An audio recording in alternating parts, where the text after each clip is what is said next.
अस्सलाम वालेकुम students. Kaif 1 FAR 1 कोई एरियाज़ अभी तक हम कवर कर चुके हैं। Revaluation, statement of changes in equity, borrowing cost और IAS 8 changes in accounting policy, estimate और prior periods errors. Complete practice हम कर चुके हैं, काफ़ी प्रैक्टिस कर चुके हैं, टेस्ट भी हो चुके हैं। तो एक नया एरिया हमने स्टार्ट किया कोई 2 दिन पहले, कैश फ्लो स्टेटमेंट के नाम से। कैश फ्लो स्टेटमेंट क्या है? कैश फ्लो स्टेटमेंट हम काफ़ी हद तक बातें कर चुके हैं, होती कैसे, बनती कैसे, वो अभी तक हमने नहीं सीखा। बातें हम कर चुके हैं कि cash flow statement in simple word है क्या? रसीट एंड पेमेंट अकाउंट को स्टेटमेंट फॉर्म में शो कर देना। क्या है cash flow statement? Receipt and payment account. Receipt and payment account क्या होता है? Combine account of cash and bank. ठीक हो गया? तो उसको स्टेटमेंट फॉर्म में शो कर देने का नाम क्या है? Cash flow statement. कैसे स्टेटमेंट फॉर्म में शो करेंगे? रसीट, पेमेंट, तुम्हारे पास क्या आ जाएंगे? Net cash flows. क्या कहलाए? उसमें हम ऐड कर देंगे क्या? Opening cash and cash equivalent. तुम्हारे पास क्या आ जाता है? क्लोजिंग ईयर एंड का कैश एंड कैश इक्विवेलेंट। ठीक हो गया? या कैश फ्लो स्टेटमेंट हमने क्या कहा जी कि 3 तरह की एक्टिविटीज का जो नेट कैश फ्लोज है, 3 तरह की एक्टिविटीज के कैश फ्लो को ऐड करना क्या है? Net cash flow. 3 तरह की एक्टिविटीज क्या थी? Operating activity, financing activity, investing activities. तो इनकी तीनों एक्टिविटीज की जो रसीट्स और पेमेंट्स हैं वो अगर हम ले लें तो हमारे पास आ जाएगा क्या? Net cash flows. और क्या करेंगे हम? उसमें opening cash and cash equivalent add करेंगे तो हमारे पास क्या आ जाएगा? Closing cash and cash equivalent. फिर हमने इन चीजों को खोला कि ये operating activities, investing activities, financing activities हैं क्या चीज। तो हमने देखा जी फाइनेंसिंग एक्टिविटीज क्या है? इक्विटी का चेंज और बोरिंग के चेंज का जो कैश फ्लो है वो क्या है? Financing activities. इन्वेस्टिंग एक्टिविटीज क्या है? इन्वेस्टिंग एक्टिविटीज क्या है? नॉन करंट एसेट्स जो हैं, नॉन करंट एसेट्स जो हैं उनसे रिलेटेड जो कैश फ्लो है वो क्या है? Investing activities. Non current assets, property, plant and equipment, intangible assets, capital work in progress या लॉन्ग टर्म इन्वेस्टमेंट्स। क्या ख्याल है? और ऑपरेटिंग एक्टिविटीज क्या है? बिजनेस पर्पस के लिए जो एक्टिविटीज हैं, बिजनेस पर्पस के लिए जो एक्टिविटीज हैं, मीन रॉ मटेरियल परचेज करने से लेकर कस्टमर को फिनिश गुड्स सेल करने तक जो बीच में कैश फ्लो अराइज हो रहा है वो क्या है? ऑपरेटिंग एक्टिविटीज का कैश फ्लो। मीन कस्टमर से जो रिसीव हुआ, सप्लायर को जो पेमेंट की, एक्सपेंसेस की जो पेमेंट की, ओवरहेड्स की जो पेमेंट की, इन सारी चीज़ों का कैश फ्लो क्या है? Operating activities. क्या ख्याल है? और हमने एक क्वेश्चन में डिफरेंट सिनेरियो में देखा कौन सी फाइनेंसिंग एक्टिविटी है, कौन सी ऑपरेटिंग है, कौन सी इन्वेस्टिंग है। फिर हमने कैश एंड कैश इक्विवेलेंट की भी बात कर ली। क्या ख्याल है? कैश इक्विवेलेंट क्या है? Liquid asset. लिक्विड एसेट जो क्विकली कैश फॉर्म में कन्वर्ट किए जा सकते हैं, जिसकी हमने 4 कंपोनेंट देखे। इसमें क्या क्या चीजें आती हैं? Cash in hand, cash at bank, bank overdraft जो कि माइनस होगा, और साथ शॉर्ट टर्म इन्वेस्टमेंट। कौन सी शॉर्ट टर्म इन्वेस्टमेंट? जिसका time period 3 months or lesser है। 3 मंथ से ऊपर की जो शॉर्ट टर्म इन्वेस्टमेंट है वो कैश इक्विवेलेंट में नहीं आएगी। वो करंट एसेट तो होगा लेकिन कैश इक्विवेलेंट नहीं होगा। ठीक हो गया? सो ये हमने बातें कर ली अब तक। कैश फ्लो स्टेटमेंट क्यों बनाई जाती है? क्योंकि statement of comprehensive income, statement of financial position accrual basis पे बनाई जाती हैं, तो ये कैश बेसिस पे बनाई जाती है। और रसीट एंड पेमेंट अकाउंट जो है उसको स्टेटमेंट फॉर्म में कन्वर्ट करने को या लिखने को नाम क्या दिया जाता है? Cash flow statement. जिसमें 3 तरह के कैश फ्लो आपने शो करने हैं, ऑपरेटिंग एक्टिविटीज़ के, इन्वेस्टिंग एक्टिविटीज़ के, फाइनेंसिंग एक्टिविटीज़ के। और फिर आपने opening cash and cash equivalent add करना है तो आपके पास closing cash and cash equivalent आ जाएगा। और यही शो करना क्या है? Cash flow statement. ठीक हो गया? अब थोड़ा सा आगे चलते हैं, देखते हैं कि इसके अंदर जो तीनों एक्टिविटीज़ हैं, ऑपरेटिंग, फाइनेंसिंग, इन्वेस्टिंग, इनके अंदर क्या क्या चीज़ें लिखना होती हैं, कहाँ कहाँ से कैसे कैसे लिखना होती हैं। कैश फ्लो स्टेटमेंट में हम देखते हैं इसकी प्रेजेंटेशन क्या होगी। तो क्या देखने जा रहे हैं, कैश फ्लो स्टेटमेंट की प्रेजेंटेशन। और आज हम कवर करेंगे सिर्फ और सिर्फ ऑपरेटिंग एक्टिविटीज।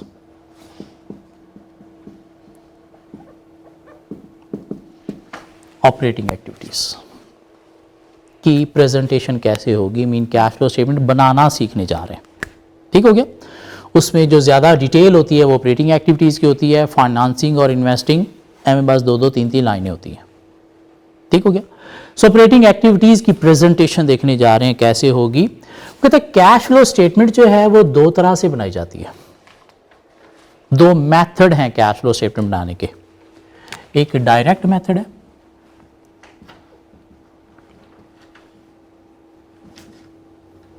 और एक इनडायरेक्ट मेथड है। कैश फ्लो स्टेटमेंट बनाने के दो मेथड्स हैं, एक डायरेक्ट मेथड है और एक इनडायरेक्ट मेथड है। अभी हम पहले सीखने जा रहे हैं डायरेक्ट मेथड को, कि डायरेक्ट मेथड में कैश फ्लो स्टेटमेंट कैसे बनाई जाएगी। और उसमें अभी हम पहली बात भी किसकी करने जा रहे हैं, सिर्फ ऑपरेटिंग एक्टिविटीज़ की, कि डायरेक्ट मेथड में ऑपरेटिंग एक्टिविटीज़ कैश फ्लो में कैसे प्रेजेंट की जाती हैं। ठीक हो गया। So presentation of cash flow from operating activities using direct method. So direct method की अगर हम बात करें,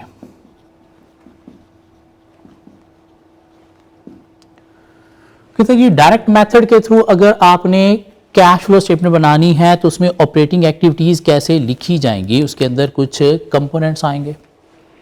पहला कंपोनेंट आएगा क्या, cash receipt from customer, cash receipt from customer. ठीक हो गया। उसके बाद हम लिखेंगे जी cash payment to supplier. Minus होगी ये फिगर, क्यों, रिसीट इनफ्लो है, पेमेंट आउटफ्लो है। उसके बाद हम लिखेंगे जी कैश पेमेंट्स फॉर एक्सपेंसेस।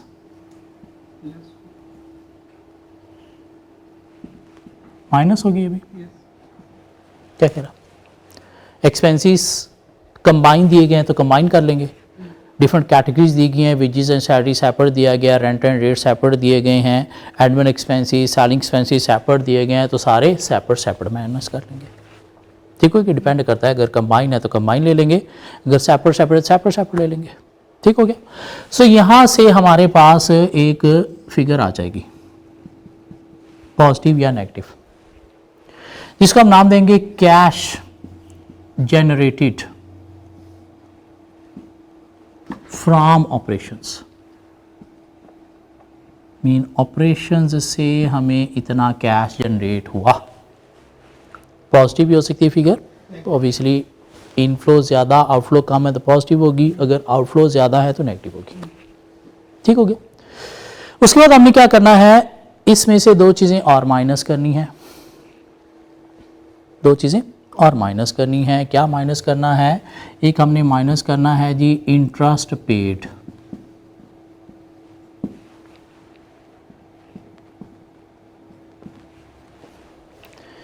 एक हमने माइनस करना है जी टैक्स पेड।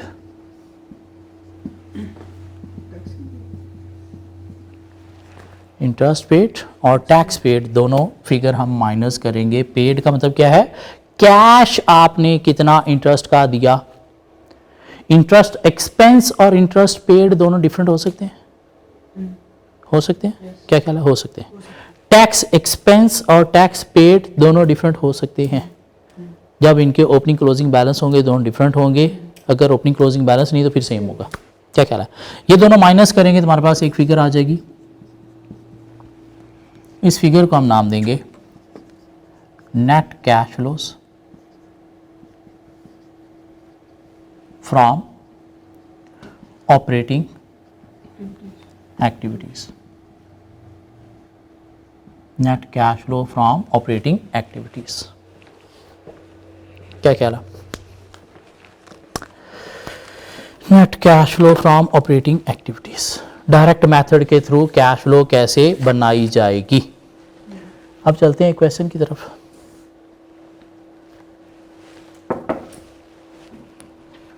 क्वेश्चन मिला जी हमें एक, the following data relate to Shahnawaz sports private limited for the year ended 30th June 2006-2007 का डाटा हमारे पास।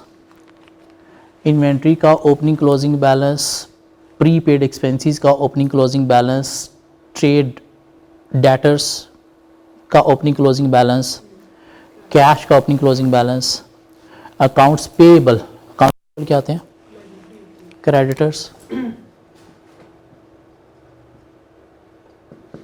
इनको हम अकाउंट रिसीवेबल भी बोल सकते हैं।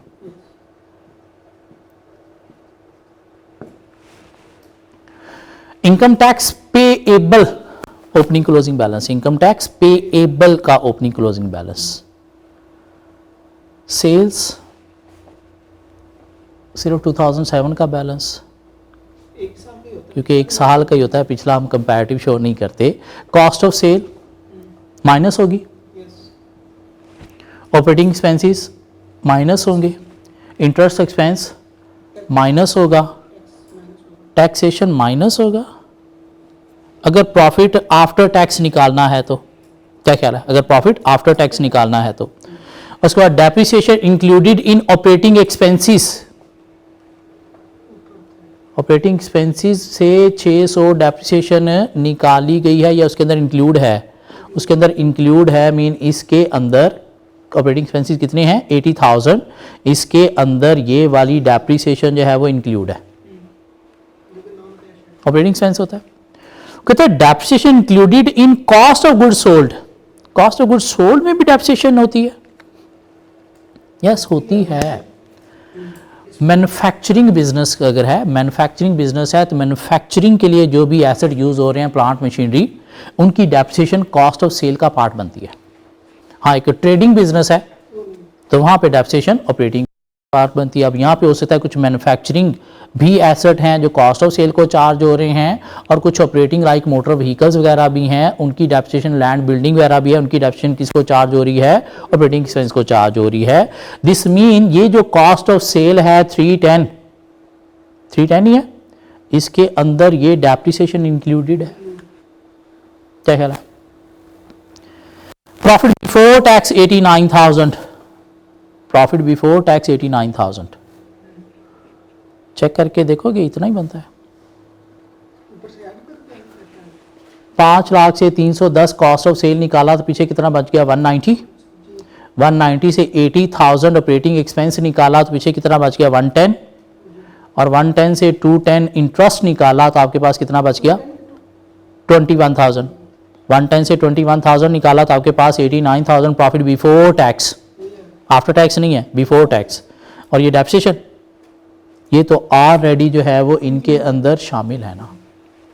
क्या कहला, तो इतना ही बनता है, ठीक बनता है, ओके। कहता है what will be the net cash flow from operating activities, operating activities for the year ended 30th June 2007 as under direct method. Indirect method अभी हमें नहीं पता, हम डायरेक्ट मेथड के थ्रू क्या करने जा रहे हैं, ऑपरेटिंग एक्टिविटीज का जो है वो कैश फ्लो बनाने जा रहे हैं।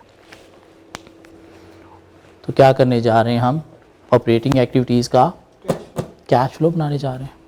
क्या कहना, तो इसी को ही हम चेंज कर लेते हैं।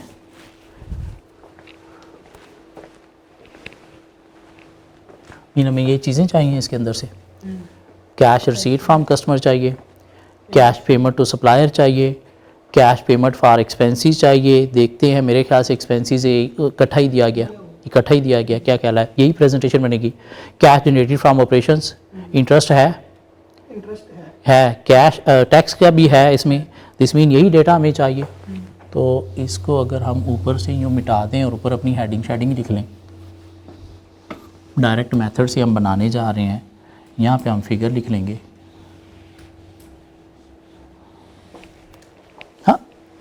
क्या कह रहा है? सो कंपनी का नाम क्या है sir? Shahnawaz sports private limited. Question number 1 part A, Shahnawaz sports private limited. Statement of cash flow पूरी बनाने जा रहे हैं? यस, पूरी बनाने जा रहे हैं या सिर्फ operating activities? From operating activities. अगर पूरी बना रहे हो फिर कुछ भी नहीं फिर कुछ भी नहीं लिखेंगे।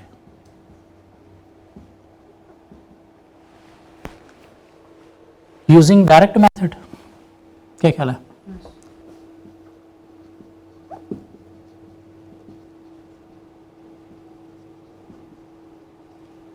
For the year ended,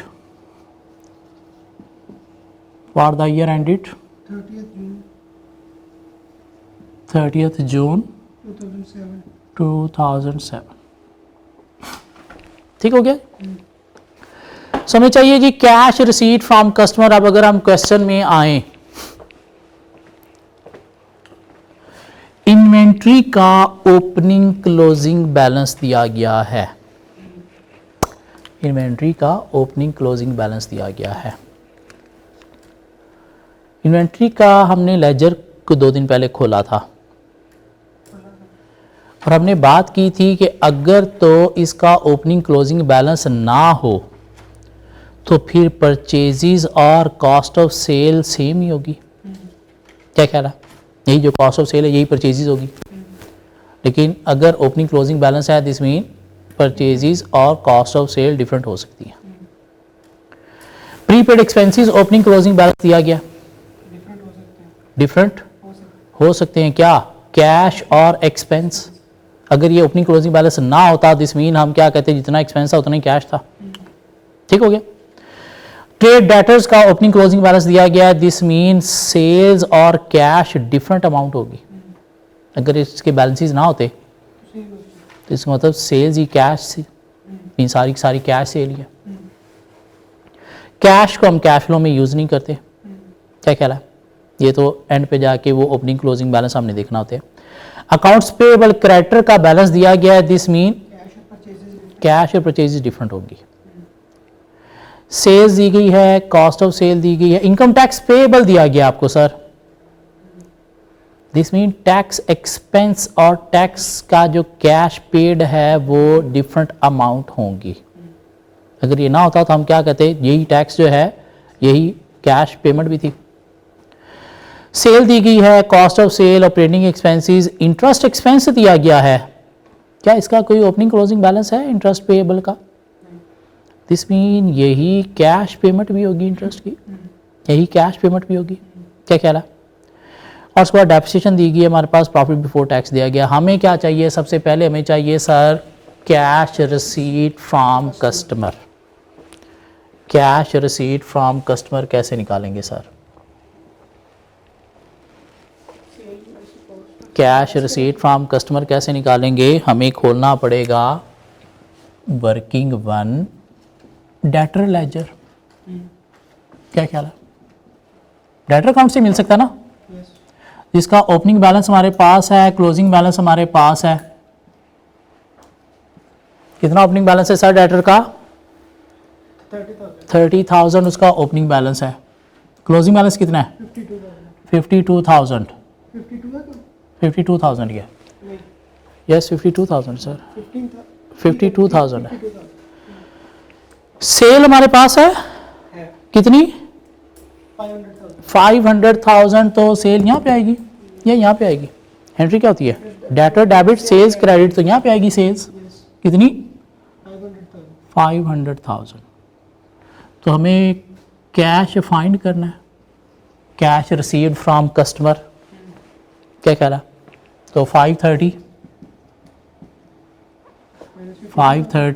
कितना बना? 478,000। ये क्या है?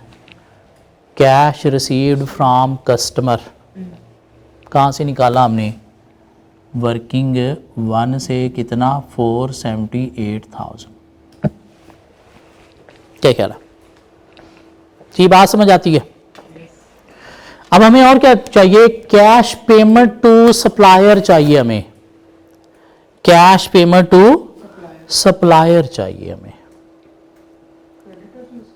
कैश पेमेंट टू सप्लायर कहाँ से मिलेगी, क्रेडिटर के अकाउंट से मिलेगी।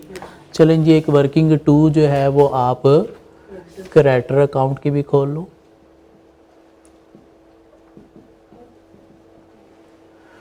क्रेडिटर अकाउंट का आपके पास sir opening balance credit side पे होता है, क्लोजिंग बैलेंस डेबिट साइड पे होता है। इसमें तो मेरा नहीं ख्याल मसला होना चाहिए, अगर है तो फिर तो कहानी ख़त्म होगी ना। सो ओपनिंग बैलेंस है जी कितना क्रेडिटर का आपके पास 44,000। क्लोजिंग बैलेंस कितना है सर 39,000। परचेजिस एंट्री क्या होती है, purchase debit creditor credit, this mean यहाँ पे परचेजिस आएगी तो यहाँ पे कैश आएगा। क्या ख्याल है, अगर ओपनिंग क्लोजिंग बैलेंस ना होता जितनी परचेज थी उतना ही कैश था। परचेजिस दी गई हैं नहीं, तो कैश तो हम निकाल नहीं सकते। इसमें पहले हमें परचेजिस फाइंड करना पड़ेंगे। परचेजिस कहाँ से फाइंड करोगे सर, परचेजिस कहाँ से फाइंड करोगे, इन्वेंट्री का लेजर खोलोगे, opening closing balance cost of sale purchases. क्या ख्याल है, तो इन्वेंट्री का लेजर भी खोल लेते हैं।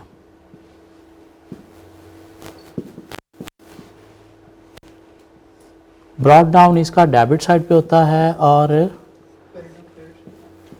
ब्रॉड डाउन कितना बैलेंस है सर इन्वेंट्री का 185, और क्लोजिंग कितना है 230, 185,000 और क्लोजिंग कितना है 230,000।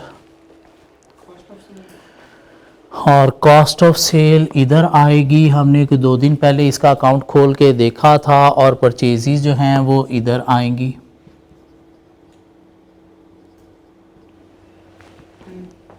ऐसी है, क्यों, opening plus purchases minus closing is equal to cost of sale होता है। कॉस्ट ऑफ सेल उसने हमें दिया हुआ है कितना 310,000, तो अगर 310,000 हम यूज कर लें तो हमारे पास परचेजिस आ जाएंगी। क्या ख्याल है,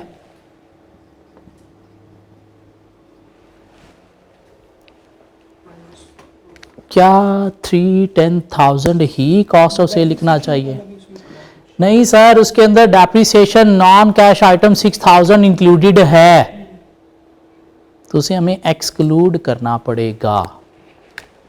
मीन हमें 310 माइनस 6 करके 304,000 लेना पड़ेंगी कॉस्ट ऑफ सेल। क्यों, देखो अगर हम कॉस्ट ऑफ सेल डेप्रिसिएशन वाली यूज कर लेते हैं तो ये जो परचेज आएगी इसके अंदर डेप्रिसिएशन इंक्लूड होगी, और यही परचेज जब हमने यहां से इधर ट्रांसफर करनी है तो इधर से जो कैश आएगा उसके अंदर तो फिर डेप्रिसिएशन का इफेक्ट आएगा। क्या ख्याल है, और डेप्रिसिएशन तो नॉन कैश आइटम है, इसलिए हमें क्या करना पड़ेगा, यहाँ से कॉस्ट ऑफ सेल में से डेप्रिसिएशन को माइनस करके देखना पड़ेगा कितनी कॉस्ट ऑफ सेल है। अब देखिएगा परचेजिस क्या बनती है, ये क्या बन गया 349,000। 349,000 यहाँ से ट्रांसफ़र कर लो यहाँ पे, तो आपके पास आ जाएगा कैश। उनका तो कोई इफेक्ट नहीं आएगा, ऑपरेटिंग एक्सपेंसेस जब बात आएगी तब देखेंगे, अभी तो नहीं है कुछ भी। क्या ख्याल है, सेल में नहीं आएगा उनका, कॉस्ट ऑफ सेल सेपरेट चीज़ है, sale minus cost of sale GP minus operating expenses वो सेपरेट चीज़ है। ठीक हो गया, तो इधर से हमने सिर्फ कॉस्ट ऑफ सेल में जो डेप्रिसिएशन थी वो उसका इफेक्ट देखना है। अब कैश देखें आ जाएगा कितना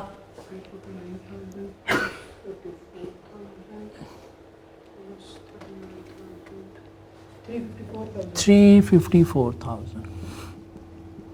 ये बात समझ आती है, ये बात समझ आती है। सो ये क्या आ गई, cash payment to supplier from working to कितना 354,000। जी नेक्स्ट हमें क्या चाहिए? नेक्स्ट हमें क्या चाहिए? Payment expenses, cash for expenses, cash payment for expenses, cash payment for expenses. Operating expenses कितने हैं? 80,000। क्या कैश भी इतना ही गया होगा? यस, अपनी क्लोजिंग नहीं है तो ऑपरेटिंग एक्सपेंस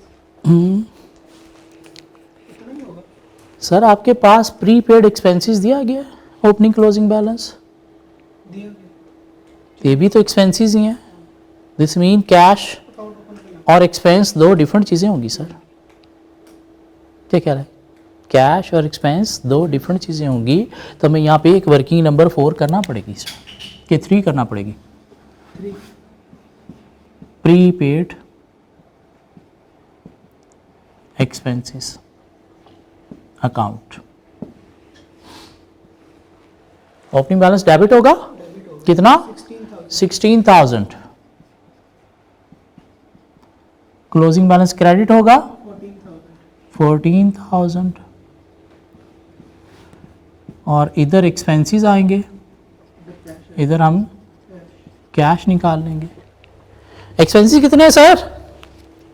80,000 पूरा लेंगे पूरा ही या उसके अंदर कुछ और भी इंक्लूडेड है non cash item? Cost operating expense including cost 6,000 पड़ा हुआ 6,000 उसमें डेप्रिसिएशन का पड़ा है तो माइनस करेंगे ना, क्या ख्याल है? 80 माइनस 6 कितना बनेगा? 74,000 74,000। तो अब हम कैश निकालेंगे, देखिएगा कितना बनता है। 72,000 72,000 यहाँ पे आ गया वर्किंग 3 से। ये पेमेंट है, यस लेस ये भी पेमेंट है। यस हमारे पास आ जाएगा क्या? Cash generated from operations, cash generated from operations 52,000 52,000।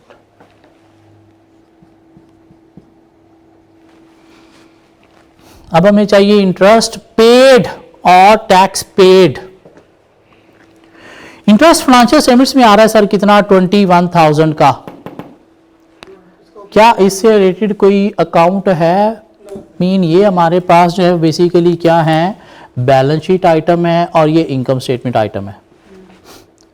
तो क्या इससे रिलेटेड कोई बैलेंस शीट अकाउंट है? अगर तो है तो फिर पेड और एक्सपेंस डिफरेंट चीज़ें होंगी, नहीं है तो फिर यही कैश पेड भी है तो 21,000 सेम उठा लें। क्या ख्याल है? ये 21,000 हमने यहाँ से माइनस कर दिया। अब हमें चाहिए tax paid. Taxation tax expense दिया गया है 30,000 का। क्या यही कैश भी है या नहीं? नहीं, ऊपर अकाउंट दिया ऊपर अकाउंट दिया गया है, तो प्लीज़ मुझे टैक्स पेड अमाउंट निकाल के दे देते हैं। टैक्स पेड अमाउंट निकाल के दे दें प्लीज़।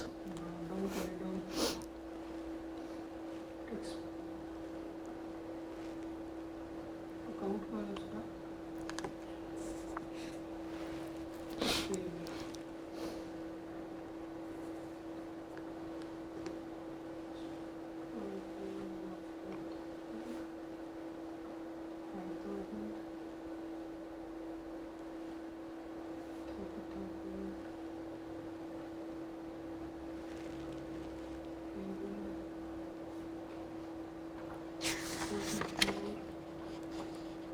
$29,000 29,000 आ रहा है, चेक कर लें, मुझे नहीं पता। आए अकाउंट खोल लेते हैं। वर्किंग 4 कौन सा अकाउंट खोलने जा रहे हैं? Tax payable tax payable account. Opening balance debit होगा क्रेडिट होगा? क्रेडिट क्रेडिट होगा सर। कितना ओपनिंग बैलेंस है? 4,000 4,000। और हमारे पास क्लोजिंग बैलेंस है कितना? 5,000। और हमारे पास टैक्स एक्सपेंस दिया गया है कितना? 30,000 एंट्री क्या होती है? Expense debit, payable credit.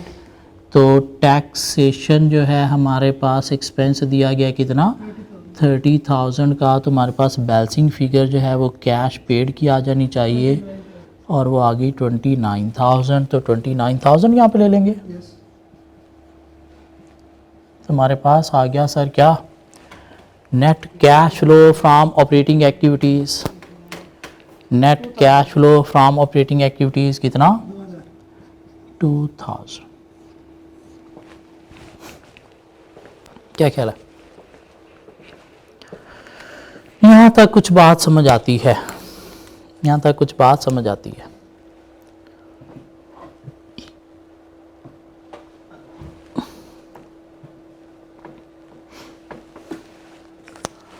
चलिए थोड़ा सा और आगे मूव हो।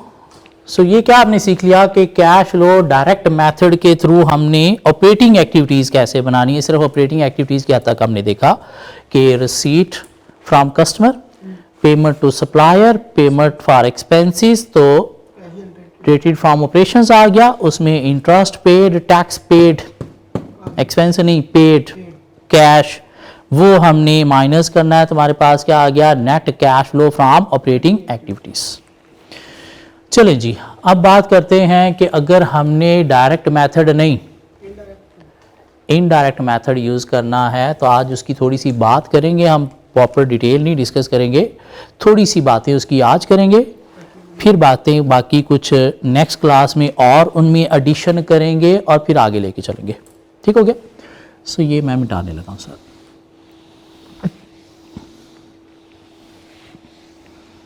अगर हम डायरेक्ट नहीं इनडायरेक्ट मेथड की बात करते हैं,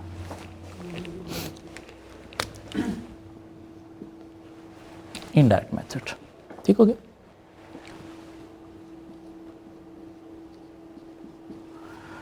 इनडायरेक्ट मेथड से अगर हमने कैश फ्लो स्टेटमेंट बनानी है तो हमारा जो स्टार्ट होगा क्वेश्चन का जो स्टार्ट है वो हम करेंगे प्रॉफिट बिफोर टैक्स से। किससे स्टार्ट करेंगे? प्रॉफिट बिफोर टैक्स से।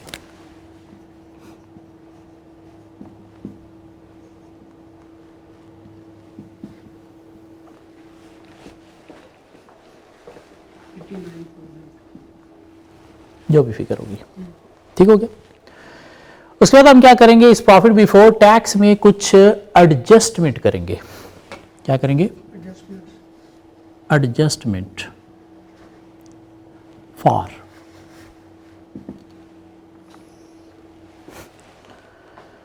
नंबर 1 में एडजस्टमेंट करेंगे किस चीज की? नॉन कैश आइटम की।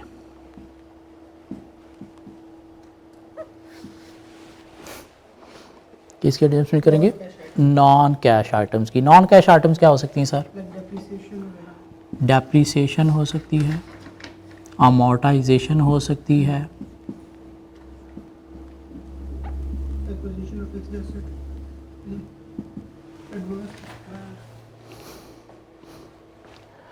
बैड डेट्स हो सकते हैं,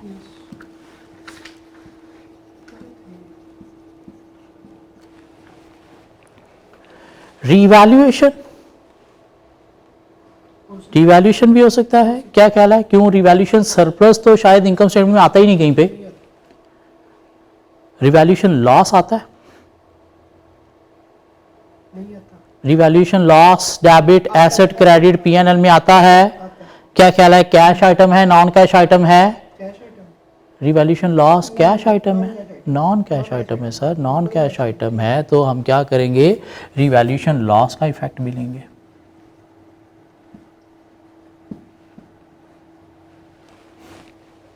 क्या ख्याल है? तो ये क्या करेंगे हम जी, नॉन कैश आइटम की एडजस्टमेंट करेंगे, नॉन कैश आइटम की एडजस्टमेंट करेंगे। ठीक हो गया? दूसरी हम एडजस्टमेंट करेंगे किस चीज की? ऐसी आइटम जो इन्वेस्टिंग एक्टिविटी से रिलेटेड है। Items relating to investing activities. ऊपर तो ऑपरेटिंग एक्टिविटीज कर रहे हैं। नहीं, हम ऑपरेटिंग एक्टिविटीज़ रहे हैं, लेकिन इसके अंदर अगर कोई इन्वेस्टिंग एक्टिविटीज़ से रिलेटेड कोई चीज़ें ऐड हैं कि इसमें P&L में, तो उनका हम जो है वो इफेक्ट लेंगे। फॉर एग्जांपल गेन और loss on disposal of asset P&L में जाता है, तो कैश फ्लो तो नहीं ना होता।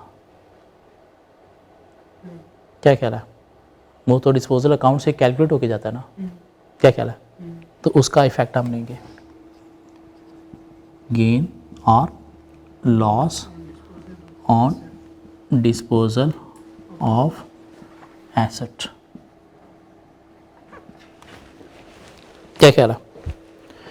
एक अकाउंट खोलोगे डिस्पोजल, जरा खोल के मुझे बताओगे गेन की साइड पे आता है, डेबिट साइड पे या क्रेडिट साइड पे?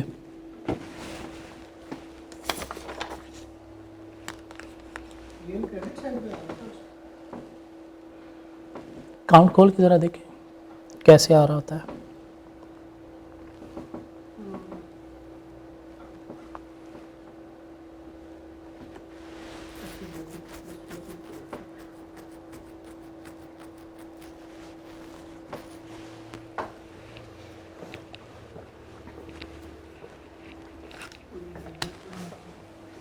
डिस्पोजल अकाउंट अगर हम सर खोलें, इसमें एसिड डेबिट हो रहा होता है, एसेट डेबिट हो रहा होता है, क्रेडिट हो रहा होता है? एसिड डेबिट, इसमें एसिड इधर साइड पे आएगा, इधर आएगा। क्या ख्याल है? एक्यूमुलेटेड डेप्रिसिएशन डेबिट, तो डिस्पोजल क्रेडिट हो रहा होता है। कैश डेबिट, डिस्पोजल क्रेडिट हो रहा होता है। क्या ख्याल है? और इधर अगर आए तो गेन होता है, इधर अगर आए तो लॉस होता है।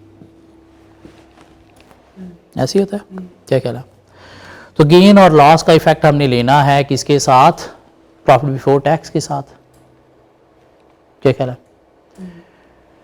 नॉन कैश आइटम का भी हमने इफेक्ट लेना है किसके साथ? प्रॉफिट के साथ। प्लस माइनस चलें नेक्स्ट क्लास में बात करेंगे, क्योंकि इसकी भी प्लस माइनस बात करना पड़ेगी, इसकी भी बात करनी पड़ेगी। सिर्फ इतना ही देखें कि गेन और लॉस ऑन डिस्पोजल का हमने एडजस्टमेंट करनी है और इनकी एडजस्टमेंट करनी है हमने। ठीक हो गया। इसके अलावा item relating to investing activities और क्या हो सकती हैं? डिविडेंड रिसीव्ड हो सकता है कि कंपनी ने कहीं पे इन्वेस्टमेंट की है, किसी कंपनी के शेयर बाय किए हैं, तो वहाँ से डिविडेंड अगर रिसीव हो रहा है तो as a income profit calculate करते वक्त होता है, तो उसका इफेक्ट हमने एडजस्ट करना है। क्यों? वो कैश तो नहीं है। क्या ख्याल है? वो तो डिक्लेरेशन था। इसके अलावा क्या हो सकता है? इंटरेस्ट इनकम भी हो सकती है, इंटरेस्ट इनकम, तो उसकी हमने एडजस्टमेंट करनी है। तीसरी हमने जो एडजस्टमेंट करना होती है वो हमने करना होती है वर्किंग कैपिटल चेंजेस की। Working capital changes, working capital changes क्या होती हैं? करंट एसेट्स और करंट लायबिलिटीज के अंदर जो अकाउंट बैलेंसेस हैं उनका इंक्रीज या decrease. Opening assets, current assets और करंट लायबिलिटीज, डेटर्स है, इन्वेंट्री है, क्या ख्याल है, प्रीपेड एक्सपेंसेस हैं, इनका इंक्रीज या डिक्रीज का इफेक्ट। करंट लायबिलिटीज में पेएबल है, क्या ख्याल है, या एक्सपेंसेस पेएबल हैं, क्रेडिटर है, क्या ख्याल है, तो इनका इंक्रीज या डिक्रीज का इफेक्ट। अब उसमें आप देखोगे कि एसेट इंक्रीज हो रहा होता है, increase in current asset, decrease in current asset, increase in current liability, decrease in current liability. इनके इफेक्ट भी आपने लेना होते हैं और कैश के माइंड से आपने लेना होते हैं। करंट एसेट इंक्रीज होता है, करंट एसेट इंक्रीज होता है, इन्वेंट्री इंक्रीज होती है, तो आपका कैश रिलीज होता है या स्टॉक होता है? स्टॉक होता है, स्टॉक होता है। इन्वेंट्री बढ़ गई। तो कैश का इनफ्लो होता है या आउटफ्लो होता है? कोई आउटफ्लो भी आउटफ्लो हुआ। फ्लो है। इन्वेंट्री इंक्रीज होने का मतलब क्या है कि आपका कैश स्टॉक हो गया, this mean current asset inventory increase हुआ है। क्या कह रहा है? तो कैश के ऊपर पॉजिटिव इंपैक्ट आया, नेगेटिव आया? नेगेटिव आया, तो इसको हमने क्या करना होता है, माइनस मीन नेगेटिव इंपैक्ट लेना होता है इसका, नेगेटिव एडजस्टमेंट करना होती है इसकी। एसेट डिक्रीज हुआ, ऑपोजिट हो इन्वेंट्री कम होगी, दिस मीन बिक गई, बिकने से क्या हुआ, कैश आया। डेटर डिक्रीज हो गया, दिस मीन पैसा आया, तो उसका इफेक्ट क्या होगा आपके ऊपर, पॉजिटिव। इनके इफेक्ट की हम बात करेंगे नेक्स्ट क्लास में, अकाउंट खोलना पड़ेंगे। अभी इनकी थोड़ा सा इफेक्ट हम देख रहे हैं कि एडजस्टमेंट इनकी नेगेटिव होगी या फिर पॉजिटिव होगी। करंट लायबिलिटी इंक्रीज हुई, कैश ज़्यादा आ गया। कैश ज्यादा आ गया, पॉजिटिव मीन अब आपने बाद में देना है, आपने कैश यूज किया, क्या ख्याल है, मीन कैश बच्चा आया। करंट लायबिलिटी क्रेडिटर इंक्रीज होने का मतलब क्या है कि कैश आपने बचाया, तो इफेक्ट इसका क्या आएगा, पॉजिटिव या negative? Positive positive. Current liability decrease हुई, पे किया पैसा दिस मीन पे किया है। पे कैसे किया है, कैश गया है, तो इससे क्या होगा, आपका इफेक्ट क्या आएगा, कैश फ्लो के ऊपर नेगेटिव। सो इनडायरेक्ट मेथड में cash flow from operating activities देखा जाए तो प्रॉफिट बिफोर टैक्स से स्टार्ट किया जाएगा, उसमें कोई नॉन कैश आइटम की एडजस्टमेंट डाली जाएंगी, नॉन कैश आइटम की एडजस्टमेंट डाली जाएंगी, item rating to investing activities जो हैं उनकी एडजस्टमेंट डाली जाएगी, और वर्किंग कैपिटल चेंजेस की एडजस्टमेंट डाली जाएगी। Working capital mean current assets का इंक्रीज डिक्रीज और करंट लायबिलिटीज का इंक्रीज डिक्रीज। तो उसके बाद हमारे पास आ जाएगा net cash flow from operating activities, नहीं सॉरी नहीं आएगा, उसके बाद हमें कुछ दो चीज़ें और, वही इंटरेस्ट और टैक्स माइनस करना पड़ेगा जो डायरेक्ट मेथड में किया था। फिर आपके पास आएगा net cash flow from operating activities.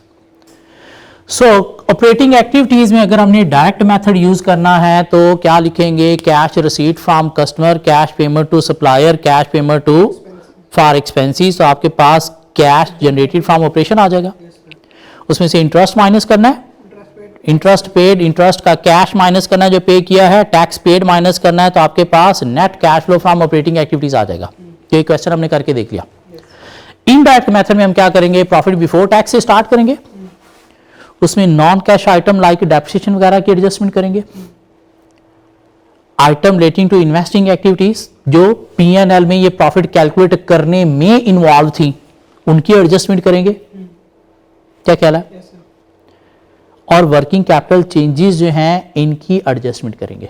उसके बाद टैक्स पेड और डेप्रिसिएशन तो उसके बाद हमारे पास जो चीज़ आ जाएगी वो आ जाएगी कैश जनरेटेड फ्रॉम ऑपरेशंस, तो उसमें से हम क्या करेंगे, माइनस करेंगे टैक्स पेड, इंटरेस्ट पेड, तो आपके पास क्या आ जाएगा, net cash flow net cash flow from operating activities. अभी हमने जस्ट थोड़ा सा ट्रेलर देखा है आज, बाकी इसकी डिटेल पिक्चर जो है वो हम स्टार्ट करेंगे नेक्स्ट लेक्चर से, और फिर आगे पिक्चर चलती जाएगी आने वाला एटलीस्ट एक वीक। ठीक हो गया, आज के लिए यहीं पे मैं बस कर रहा हूँ, आगे नहीं चल रहे क्योंकि आगे चलेंगे तो फिर लेक्चर हमारा 2 घंटे पे पहुँच जाएगा, आप लोगों को उल्टियाँ आना शुरू हो जाएंगी, बर्दाश्त नहीं कर सकोगे इतना। सो आज के लिए इतना काफ़ी है, आज के लिए शायद कोई होमवर्क नहीं है, एक क्वेश्चन एक क्वेश्चन ये है, लेकिन ये हो जाएगा आधे घंटे में, बीच में शायद आपको एक छुट्टी भी मिल रही है, तो कोशिश कीजिएगा अगर आप प्रीवियस ऐसे IAS 8 का एक CL क्वेश्चन था SCCL ना, सिर्फ CL CL एक क्वेश्चन था, शायद क्वेश्चन नंबर 8 था, यकीनन क्वेश्चन नंबर 8 था, ठहरे मैं आपको देख के बता देता हूँ।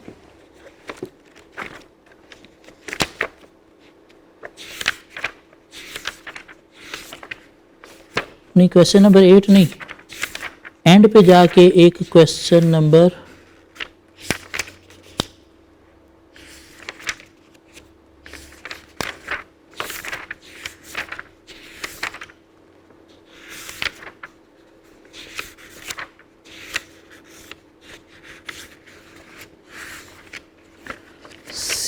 CL ठहरिएगा ज़रा,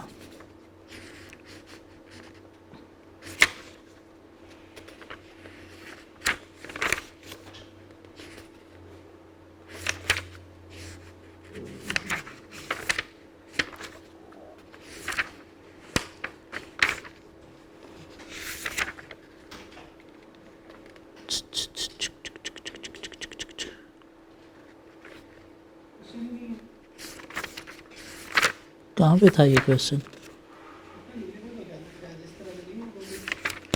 नहीं था एक क्वेश्चन ऐसा। क्वेश्चन नंबर 2 था, एंड पे जाके आपको एक क्वेश्चन नंबर 1 मिलेगा मार्वेलियस, और क्वेश्चन नंबर 2 था CL के नाम से।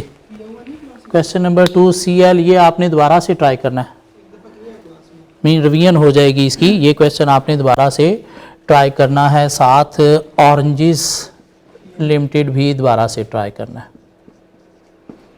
ताकि रिवीजन हो जाएगी IAS 8 की अच्छी तरह से, क्योंकि इतना कोई होमवर्क नहीं है। मैं नहीं चाहता कि आप लोग ख़राब हो जाएं, टाइम वेस्ट करें।